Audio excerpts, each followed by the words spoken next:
ଆଜିଠାରୁ ଆରମ୍ଭ ହୋଇଛି ଜନଗଣନା ପ୍ରକ୍ରିୟା। ବ୍ରହ୍ମପୁରୀ ପ୍ରଥମ ନାଗରିକ ଭାବେ ମେୟର ସଂଘମିତ୍ରା ଦଳେଇଙ୍କ ଘରୁ ଜନଗଣନାର ପ୍ରଥମ ପ୍ରକ୍ରିୟା ଗୃହ ଗଣନା ଆରମ୍ଭ ହୋଇଛି। ଜନଗଣନା ଅଧିକାରୀମାନେ ମେୟରଙ୍କ ଘରେ ପହଞ୍ଚି ମେୟରଙ୍କ ଘରର ସମସ୍ତ ପ୍ରକାର ତଥ୍ୟ ସଂଗ୍ରହ କରିଥିଲେ। ମୋଟ 33ଟି ପ୍ରଶ୍ନର ଉତ୍ତର ଜନଗଣନାର ପୋର୍ଟାଲରେ ସଠିକ୍ ଭାବେ ଦେଇଥିଲେ ମେୟର ନିଜେ ସମସ୍ତ ତଥ୍ୟ ଦେବା ପରେ ସହରବାସୀ ମଧ୍ୟ ଜନଗଣନାରେ ସାମିଲ ହୋଇ ସଠିକ୍ ତଥ୍ୟ ଦିଅନ୍ତୁ ବୋଲି ସେ ଅନୁରୋଧ କରିଛନ୍ତି। ସମସ୍ତ ତଥ୍ୟ ଦେବା ପରେ ଏହି ତଥ୍ୟ ସରକାରଙ୍କ ପାଖରେ ରହିବ, ଯାହାଫଳରେ ଆଗାମୀ ଦିନରେ ବିଭିନ୍ନ ସରକାରୀ ଯୋଜନାରେ ମଧ୍ୟ ଲୋକେ ସାମିଲ ହୋଇପାରିବେ। ସେପଟେ ଜନଗଣନା ଅଧିକାରୀମାନେ ମଧ୍ୟ 33 ପ୍ରଶ୍ନର ସଠିକ୍ ଉତ୍ତର ଦେବା ପାଇଁ ସମସ୍ତ ପ୍ରକାରର ସହଯୋଗ କରୁଛନ୍ତି। ପୂର୍ବରୁ ଜନଗଣନା ନିମନ୍ତେ କାଗଜପତ୍ର ଧରି ତଥ୍ୟ ସଂଗ୍ରହ କରିବାକୁ ପଡୁଥିବା ବେଳେ ବର୍ତ୍ତମାନ ସମସ୍ତ କାର୍ଯ୍ୟ ଅନଲାଇନ ମାଧ୍ୟମରେ ହେଉଛି। ନିହାତି ହବାର ଦରକାର ଥିଲା, ଜନଗଣନା ନିହାତି ହବାର ଥିଲା, କାହିଁକି ନା 2011 ବୋଧେ ଲାଷ୍ଟ ହେଇଥିଲା, ଆଉ ହେଇନାହିଁ। 2022 ଦୀର୍ଘ ସମୟ ହେଇଗଲା। ଏହା ଭିତରେ ନୂତନ ଜେନେରେସନ ମଧ୍ୟ କ୍ରିଏଟ ହେଇସାରିଛନ୍ତି। ସେଥିପାଇଁ ଜନଗଣନା ପ୍ରତି ଦେଶର ଜନଗଣନାର ଆବଶ୍ୟକତା ଅଛି। ସେଥିପାଇଁ ଆଜି ଠିକ ଅଛି, ଟିକେ ଲେନ୍ଦି ଅଛି।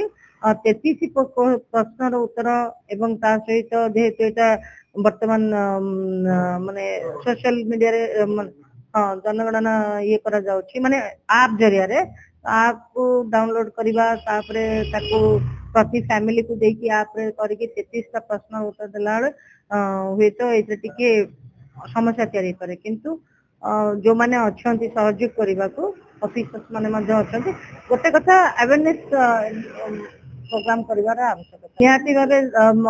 ଆମେ ଯୋଉ ଦେଶରେ ବାସ କରୁଛୁ, ଆମ ମାନଙ୍କର କାଉଣ୍ଟିଂ ବା ଆମ ମାନଙ୍କର ଗଣନା ଆମ ଦେଶର ଯୋଉ ବହି ରହିଛି ବା ଜନଗଣନାର ହିସାବ ରହିଛି, ସେ ବିଷୟରେ ଆମେ ରହିବାର ଆବଶ୍ୟକତା ଅଛି। ଏହା ଆମର ଅଧିକାର ଏବଂ ସାମ୍ବିଧାନିକ ଅଧିକାର ଏବଂ ବିଭିନ୍ନ ପ୍ରକାର ସୁବିଧା ଯାହା ସରକାରଙ୍କର ଯୋଜନା ମଧ୍ୟରେ ଆସୁଛି, ତାକୁ ଆମେ ପାଇବାକୁ ହେଲେ ଆମେ ଜନଗଣନା ଭିତରେ ସାମିଲ ହେବା ନିହାତି ଦରକାର। ଆମେ ସମସ୍ତେ ବ୍ୟସ୍ତବହୁଳ ଜୀବନ ଯାପନ କରୁଛୁ, ସତ କଥା, ତଥାପି ଆମେ କିଛି ସମୟ ବାହାର କରିବା, ସରକାରଙ୍କର ଜନଗଣନାରେ ଆମେ ନିଜକୁ ସାମିଲ କରିବା ଲାଗିଲା। ନିହାତି ଭାବେ ଏହାର ଗୌରବ କହିଲେ ଅତ୍ୟୁକ୍ତି ହେବ ନାହିଁ, କାହିଁକି ନା ମେୟର ପଦଟିକୁ ଆମେ ସାଧାରଣତଃ କହୁଛେ ଫାର୍ଷ୍ଟ ସିଟିଜେନ ଅଫ ବ୍ରହ୍ମପୁର ବା ଯୋଉ ସିଟିରେ ରହନ୍ତି, ତ ସେଇ ଅନୁଯାୟୀ ଆଜି ଆମ ଘରୁ ଆଜି ଆରମ୍ଭ ହେଇଥିଲା ଜନଗଣନା ଏବଂ ବହୁତ ଖୁସି ଲାଗିଲା।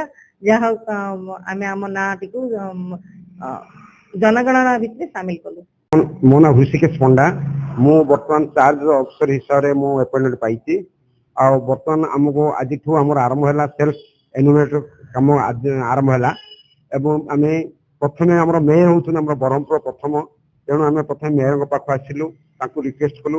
ମ୍ୟାଡାମ ମଧ୍ୟ ବହୁତ ଆଗ୍ରହ ସହିତ ସେ ନିଜେ ଫିଲ୍ଅପ୍ କଲେ ଏବଂ ତାଙ୍କର ସବୁ ଡାଟା ସେ ନିଜେ ଫିଲ୍ଅପ୍ କରି ଦେଇଛନ୍ତି ଏବଂ ସମସ୍ତଙ୍କୁ ସେ ମଧ୍ୟ ରିକ୍ୱେଷ୍ଟ କରିଛନ୍ତି, ବ୍ରହ୍ମପୁର ସମସ୍ତ ଜନସାଧାରଣଙ୍କୁ ସେ ରିକ୍ୱେଷ୍ଟ କରିଛନ୍ତି ଯେ ଆମର ସେନ୍ସସରେ ସମସ୍ତେ ଯେମିତି ଆମକୁ ସାହାଯ୍ୟ କରିବେ, ସମସ୍ତେ ତାଙ୍କ ନିଜ ନିଜ ଡାଟା ଦେବେ ଏବଂ ସମସ୍ତଙ୍କୁ ଆମେ ମଧ୍ୟ ଆମ ତରଫରୁ ମଧ୍ୟ ଆମେ ସମସ୍ତଙ୍କୁ ହେଲ୍ପ କରିବୁ। ତାଙ୍କର ଯାହା ଯେତେବେଳେ ଦରକାର ଥିଲେ ଆମର ଟିମ୍ ଯାଇକି ତାଙ୍କ ପାଖରେ ପହଞ୍ଚିବେ ଏବଂ ସବୁ ଡାଟା ସେମାନଙ୍କୁ ଦେବାକୁ ଆମେ କହିବୁ, ତାଙ୍କୁ ରିକ୍ୱେଷ୍ଟ ମଧ୍ୟ କରିବୁ। ମ୍ୟାଡାମ ମଧ୍ୟ ରିକ୍ୱେଷ୍ଟ କରିଛନ୍ତି, ମ୍ୟାଡାମ ତରଫରୁ ମଧ୍ୟ ମୁଁ ମ୍ୟାଡାମକୁ ଅଶେଷ ଧନ୍ୟବାଦ ଦଉଛି। ସେ ସମସ୍ତଙ୍କୁ ରିକ୍ୱେଷ୍ଟ କରିଛନ୍ତି ଯେ ସମସ୍ତେ ସେନ୍ସସରେ ସାହାଯ୍ୟ କରନ୍ତୁ। ବର୍ତ୍ତମାନ ଆଗ ଆମର କଣ କଲା, ହାତରେ ଆମେ ସବୁ ଲେଖୁଥିଲେ, ମାନୁଆଲ ସବୁ ଦଉଥିଲେ, ବର୍ତ୍ତମାନ ସବୁ ଅନଲାଇନ, ସବୁ ବର୍ତ୍ତମାନ ମୋବାଇଲରେ ହିଁ ହବ। ଆଉ କୌଣସି ଜିନିଷ ଲେଖା ହାତରେ ଲେଖା ନାହିଁ, ସବୁ ମୋବାଇଲ ଦ୍ଵାରା ହିଁ କାମ ହବ। ସେମାନେ ଆମର ସେଲ୍ଫ ଇଏରେ ଅଛି, ମୋବାଇଲ ଦ୍ଵାରା ହିଁ ହବ। ବ୍ରହ୍ମପୁର ଗୋପାଳକୃଷ୍ଣ ରେଡ୍ଡୀଙ୍କ ରିପୋର୍ଟ, ଗଞ୍ଜାମ ସମାଚାର।